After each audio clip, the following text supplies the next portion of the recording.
ओम शांति। 30 अगस्त 2023। आज रक्षाबंधन का पावन त्योहार है, तो आप सभी भाई बहनों को रक्षाबंधन की बहुत बहुत बधाई हो। हैप्पी रक्षाबंधन। बाबा के महावाक्य। मीठे बच्चे, पवित्र रहने की कसम लेना ही सच्चा रक्षा बंधन है। बाप कल्प में एक ही बार यह राखी तुम बच्चों को बांधते हैं। प्रश्न। पवित्रता की प्रतिज्ञा करने वालों को भी योग में रहने का इशारा क्यों मिलता है? उत्तर। क्योंकि योग की शक्ति से ही वायुमंडल को शांत बना सकते हो। सारी दुनिया को शांति का वर्षा देने का उपाय ही योग है। तुम बाप को याद करते हो विश्व में शांति फैलाने के लिए। जितना बाप को याद करेंगे उतना माया का असर नहीं होगा। बाप का यही फरमान है, बच्चे अशरीरी भव। गीत। भैया मेरे राखी के बंधन को निभाना। ओम शांति।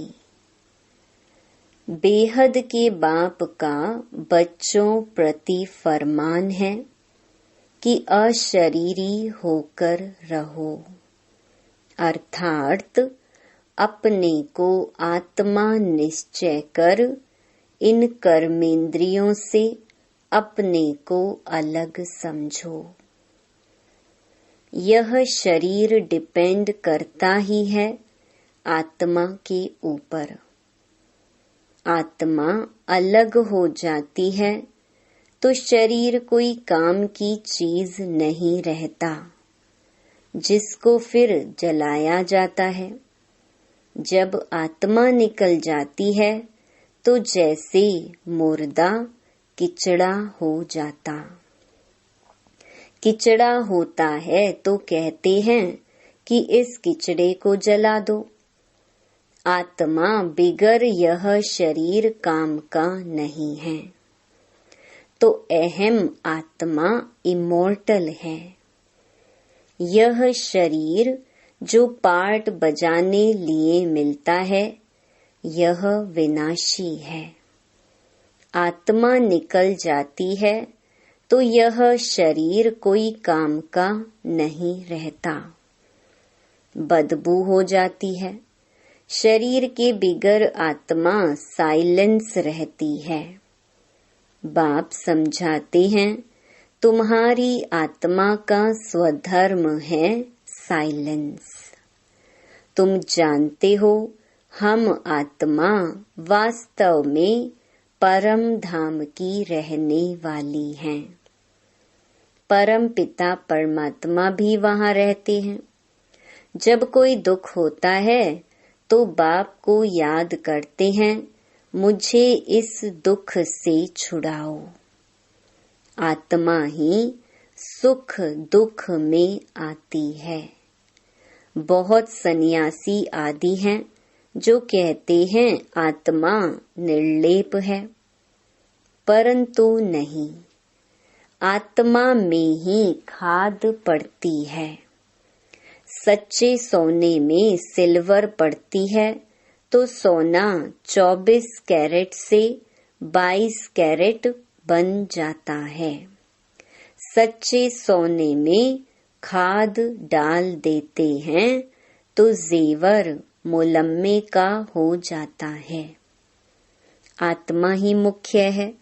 आत्माओं का बाप है परम पिता परमात्मा। वही आकर इस समय बच्चों को कहते हैं, अब शरीर का भान छोड़ दो।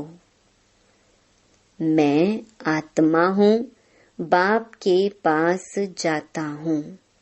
हम हैं पांडव। पांडवों का प्लान यह है, पहले यादव यूरोपवासी, फिर कौरव और यह हैं पांडव। बरोबर महाभारी लड़ाई लगी और फिर जय जयकार हो गया। यह राजयोग है ही नई दुनिया स्वर्ग के लिए। पांडवों की जय जयकार हुई और सब खलास हो गए। जय जयकार होती ही है सतयुग में। राखी का त्योहार भारतवासी मनाते हैं, राखी बांधते हैं। अभी यह बच्चे जानते हैं, राखी एक ही बार बांधते हैं, जो फिर हम 21 जन्म पवित्र रहे। तो जरूर कलयुग अंत में राखी बांधने वाला चाहिए। राखी कौन आकर बांधते हैं, कौन प्रतिज्ञा कराते हैं? स्वयं बाप और जो उनके वंशावली ब्राह्मण हैं। सच्चे सच्चे ब्राह्मण तुम हो। ब्राह्मण ही राखी बांधते हैं। बहन भाई को बांधे, यह भी झूठी बनावट है। बुजुर्ग लोग जानते हैं, आगे ब्राह्मण ही आकर धागे की राखी बांधते थे। वह कोई ऐसे नहीं कहते कि तुमको पवित्र रहना है। पवित्रता को वह जानते ही नहीं। तो यह राखी उत्सव जरूर संगम पर हुआ है। कितना वर्ष हुआ? 5000 वर्ष। संगम पर बाप ने राखी बांधी, फिर हम सतयुग त्रेता अंत तक पवित्र रहे। फिर भक्ति मार्ग से यह राखी त्योहार शुरू हो गया। कहते हैं यह उत्सव परंपरा से मनाते आए हैं, परंतु ऐसे तो है नहीं। 5000 वर्ष में हम एक ही बार राखी बांधते हैं। जब द्वापर से पतित बनते हैं तो वर्ष वर्ष राखी बांधते हैं, क्योंकि अपवित्र बनते हैं। जैसे वर्ष वर्ष रावण को भी जलाते हैं, वैसे वर्ष वर्ष राखी भी बांधते हैं। वास्तव में इनका अर्थ तुम समझते हो। बाप आकर कहते हैं, बच्चे प्रतिज्ञा करो। राखी बांधने से कुछ नहीं होता है। यह तो कसम उठाया जाता है कि बाबा हम सभी पवित्र रहेंगे। तो ड्रामा में इन उत्सवों की नोंद है। सतयुग त्रेता में राखी बांधने की दरकार नहीं रहती। वह है ही वाइसलेस वर्ल्ड। इस समय अपनी है चढ़ती कला, फिर तो उतरना होता है। हम फिर सतो प्रधान देवता बनेंगे। ब्राह्मण कहते हैं हम अभी ईश्वर की संतान हैं, फिर देवता बनते हैं। बनाने वाला है परम पिता परमात्मा। मनुष्य से देवता निराकार परम पिता परमात्मा बनाते हैं। मनुष्य नहीं बना सकते। उन्होंने मनुष्य का नाम डाल दिया है। श्री कृष्ण को भी द्वापर में ले गए हैं। तुम पतित से पावन कलयुग अंत में बनते हो। फिर सतयुग आना है। अगर द्वापर में आए तो फिर कलयुग का नाम गुम हो जाना चाहिए। यह रॉन्ग बात है। जब रॉन्ग हो तब तो बाप आकर राइट बनाए ना। अभी सब झूठे हैं, झूठी माया, झूठी काया, झूठा सब संसार। बाप आकर बच्चों को सच्चा बनाते हैं। सतयुग त्रेता में कभी झूठ बोलते ही नहीं। यहाँ तो पाप करते झूठ बोलते रहते हैं। पाप आत्माओं को पुण्य आत्मा तो बाप ही बनाएंगे। जैसे दीपमाला पर सारे वर्ष का हिसाब किताब चुकतू करते हैं ना। तुम्हारा फिर आधा कल्प का जो पापों का खाता है वह भस्म होता है और पुण्य का खाता तुम जमा करते जाते हो। यहाँ ही जमा करेंगे तब 21 जन्म लिए फल मिलेगा। बाप को याद करने से ही विकर्म विनाश होंगे। नया कोई पाप नहीं करना चाहिए। पुराना खाता खलास करना है। बाप को बतलाते हैं कि बाबा हमसे यह पाप हुआ। अच्छा, आधा माफ है। इस जीवन में भी छोटेपन में पाप किया है तो वह बतलाने से आधा दंड कट जाएगा। बाकी आधा के लिए फिर भी मेहनत करनी पड़ेगी। इस जन्म की जीवन कहानी से आगे का भी पता पड़ जाता है, क्योंकि संस्कार ले आते हैं ना। फिर उनकी अवस्था का पता पड़ जाता। यह तो समझते हैं दिन प्रतिदिन नीचे ही गिरते आए हैं। दुनिया तमो प्रधान बनती जाती, पाप बढ़ते जाते हैं। फिर पतित पावन बाप आकर राखी बांधते हैं, अर्थात प्रतिज्ञा कराते हैं तो तुम पवित्र बन जाते हो।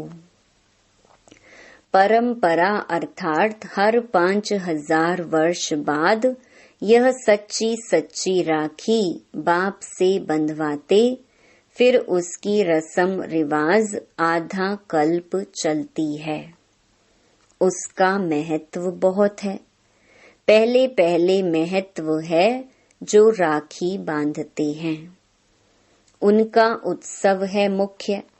ऊंच ते ऊंच उत्सव है शिव जयंती, जिसका कोई को पता नहीं है कि वह कब आए, क्या आकर किया।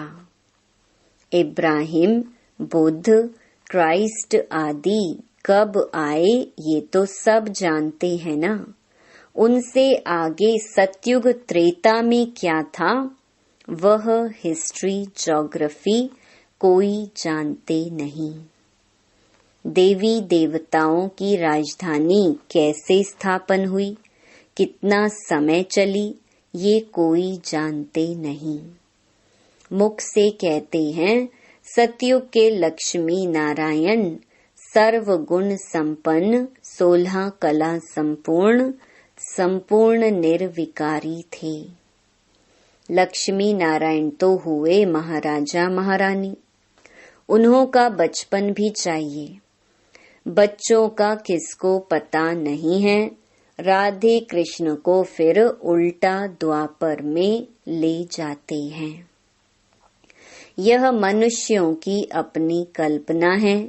सतयुग की आयु भी लाखों वर्ष लिख दी है। इतनी तो होनी नहीं चाहिए। खुद भी कहते हैं 3000 वर्ष बिफोर क्राइस्ट बरोबर देवी देवताओं का राज्य था। तो फिर सतयुग को इतने वर्ष क्यों देते हैं? सहज बात है ना। परंतु माया पत्थर बुद्धि बना देती है, जो बिल्कुल ही भूल जाते हैं कि हम देवी देवता थे। नंबर 1 ही जब नारायण बनता तो उनको यह ज्ञान नहीं होता। ज्ञान प्रायः लोप हो जाता है। बाप कहते हैं, अभी तुमको ज्ञान देता हूँ मनुष्य से देवता बनाने का। देवता बन गए फिर क्या सिखलाएंगे, दरकार ही नहीं। तो राखी का उत्सव भी तुम जानते हो। ये सब उत्सव वर्ष वर्ष होते हैं। कुंभ का मेला, सागर नदी का मेला भी बड़ा भारी लगता है। सागर और ब्रह्मपुत्रा नदी का मेला मशहूर है। सागर तो बाप है, उनसे पहले यह ब्रह्मपुत्रा निकली, फिर वृद्धि होती जाती है। सागर और ब्रह्मपुत्रा का मेला देखने में आता है। वहाँ फिर है नदियों का मेला, उसमें भी साफ पानी और मैला पानी दिखाई पड़ता है। वहाँ भी हर वर्ष मेला लगता है। वर्ष वर्ष जाकर पतित से पावन बनने स्नान करते हैं। अभी तुम संगम युग पर हो। बरोबर इस समय तुम ज्ञान सागर से आकर मिले हो। यह है संगम का सुहावना समय, जबकि आत्माओं का परम पिता परमात्मा से मिलन होता है। तुम बच्चे जानते हो, जो भी पर्व मनाते हैं वह सब अभी के हैं। आज है रक्षाबंधन, बाबा थोड़े ही राखी भी ले आए हैं। अब बाबा पूछते हैं, किसको शिव बाबा से राखी बंधवानी है वह हाथ उठावे। पहले 2-4 ने उठाया, फिर बाबा ने कहा, शिव बाबा से जिनको राखी बंधवानी हो वह हाथ उठावे। तो मेजॉरिटी ने हाथ उठाया। बाप दादा बोले, क्या तुम सब पावन नहीं बने हो जो राखी बंधवाते हो? फिर मम्मा से बाप दादा ने पूछा, तो मम्मा बोली, राखी तो बांधी ही हुई है। देखो, बाबा ने बच्चों की परीक्षा ली तो सब फेल हो गए। मम्मा ने ठीक कहा, तुम तो पवित्र हो ही, बाकी ज्ञान की धारणा पर मदार है। खजाना तो मिलता ही रहेगा। जब तक जीते हो तब तक खजाना इकट्ठा करते रहो। पवित्रता की प्रतिज्ञा की जाती है। बाप को याद करते हो शांति फैलाने लिए। यह भी तुम जानते हो, जितना बाप को याद करेंगे माया का असर नहीं होगा। माया के तूफान भी आते हैं ना। बाप तुम बच्चों को पढ़ाकर त्रिकालदर्शी बना रहे हैं। ड्रामा के आदि मध्य अंत को तुम जानते हो। तुम्हारा यह भूलना भी ड्रामा में है, इसलिए फिर से मुझे आना पड़ता है तुम बच्चों को राजयोग सिखलाने। शिव जयंती मनाते हैं परंतु अर्थ नहीं समझते। बाबा ने राखी लाई थी क्योंकि एक बच्चा नया आया था। यह पान का बीड़ा उठाना होता है। बाबा, हम राखी बंधवाते हैं। हम पवित्र बन क्यों नहीं बेहद के बाप से वर्षा लेंगे, क्योंकि इसमें पवित्रता है फर्स्ट। बेहद का बाप कहते हैं, आधा कल्प तुमने विषय गटर में बहुत गोते खाए हैं। यह है ही कुंभी पाक नरक। 63 जन्म गोते खाए हैं। अब प्रतिज्ञा करो, बाबा हम भी पवित्र दुनिया में चल सुख का वर्षा लूंगा। परंतु हिम्मत नहीं देखते हैं। यह है ज्ञान मान सरोवर। इसमें ज्ञान स्नान करने से मनुष्य स्वर्ग की परी बन जाते हैं।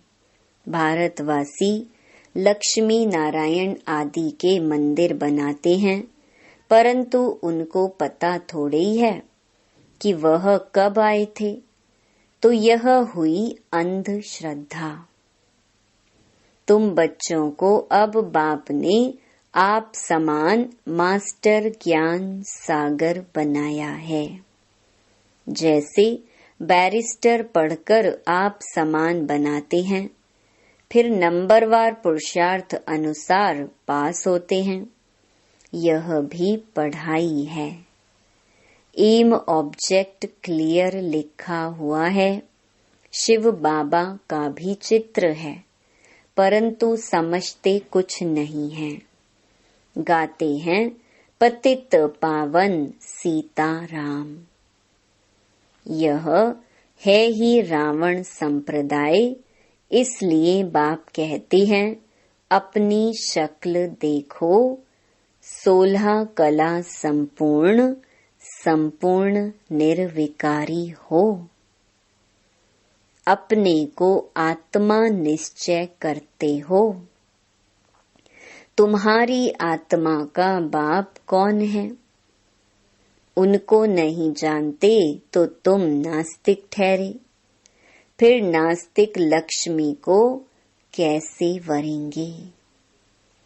तुम जानते हो बरोबर हम बंदर संप्रदाय थे। अब हम श्री नारायण को वरने लायक बनते हैं। बाप कहते हैं मैं तुमको माया रावण के राज्य से लिबरेट करने आया हूँ। फिर रावण का बुत कभी जलाएंगे ही नहीं। यह समझने की बातें हैं। जितना पुरुषार्थ करेंगे उतना अच्छा वर्षा पाएंगे। बाबा बता सकते हैं तुम इस समय के पुरुषार्थ अनुसार क्या बनेंगे। आजकल मनुष्यों की मौत तो बड़ी चीप सस्ती है। वहाँ तो समय पर आयु पूरी हुई, झट मालूम पड़ेगा हमको यह चोला छोड़ दूसरा नया लेना है। नई नई आत्माएं आती हैं तो पहले पहले उन्हों की महिमा होती है, फिर कम हो जाती है। सतो रजो तमो से हरेक को पास करना पड़ता है। बाबा आकर सतो प्रधान बनाते हैं। ये भी वंडर है। इतनी करोड़ आत्माओं को अपना अविनाशी पार्ट मिला हुआ है जो कभी विनाश नहीं हो सकता। आत्मा इतनी छोटी सी बिंदी है, उनमें सारा अविनाशी पार्ट भरा हुआ है। इसको कुदरत कहा जाता है। नया कोई इन बातों को समझ ना सके। बड़ी गुहिया बातें हैं। शिव का रूप तो यही दिखाते हैं ना। अगर हम इनका रूप बदला दें तो कहें इनकी तो दुनिया से न्यारी बातें हैं। नई दुनिया के लिए नई बातें अभी तुम सुनते हो, फिर कल्प बाद भी तुम ही आकर सुनेंगे। तो पतित पावन बाप ने प्रतिज्ञा कराई थी। जिन्होंने यह प्रतिज्ञा की वही स्वर्ग के मालिक बने। इसलिए यह त्योहार मनाया जाता है। सच्चे सच्चे ब्राह्मण तुम हो। सरस्वती ब्राह्मणी ऊंची गाई जाती है। अच्छा, मीठे मीठे सिकिलधे बच्चों प्रति मात पिता बाप दादा का याद प्यार और गुड मॉर्निंग।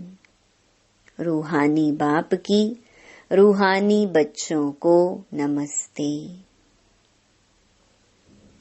धारणा के लिए मुख्य सार। पहला, पुराने विकर्मों का खाता खलास कर पुण्य का खाता जमा करना है।